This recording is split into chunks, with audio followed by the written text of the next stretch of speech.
Have you ever heard a sound that just feels wrong?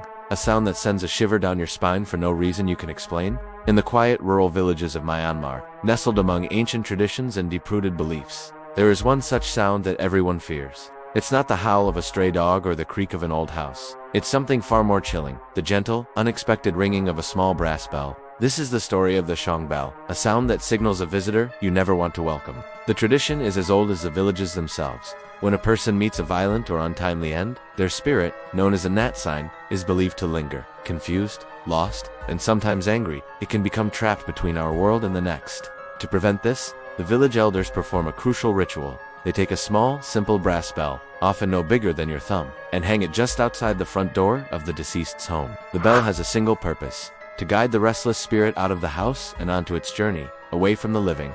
The sound acts as a beacon, a final farewell. But what happens when this sacred tradition is ignored? Let's travel back to 2016, to a small, unassuming village in the Bago region of Myanmar. A tragedy had struck a local family. Their eldest son had drowned in the nearby river, a sudden and violent end to a young life. The family was consumed by grief, their world shattered. In the haze of their sorrow, they overlooked the old ways.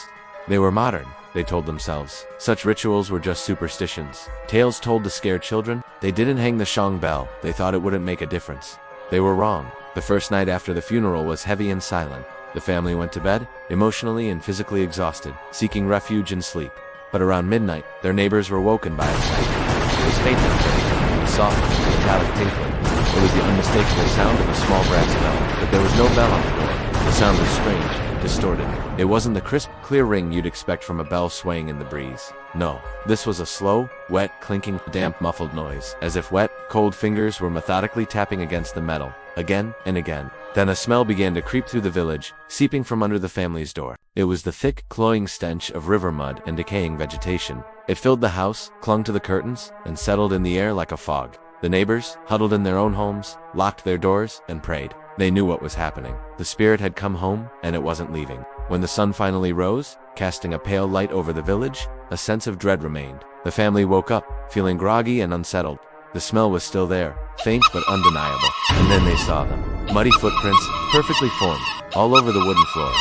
They weren't just at the entrance. They circled each of their beds, the marks of bare feet that had stood and watched them as they slept. The family was terrified, but the worst was yet to come. Their youngest son, a boy of only 6, was pale and trembling. He whispered to his mother that he'd been awake all night. He said he heard something under the floorboards, right beneath his bed.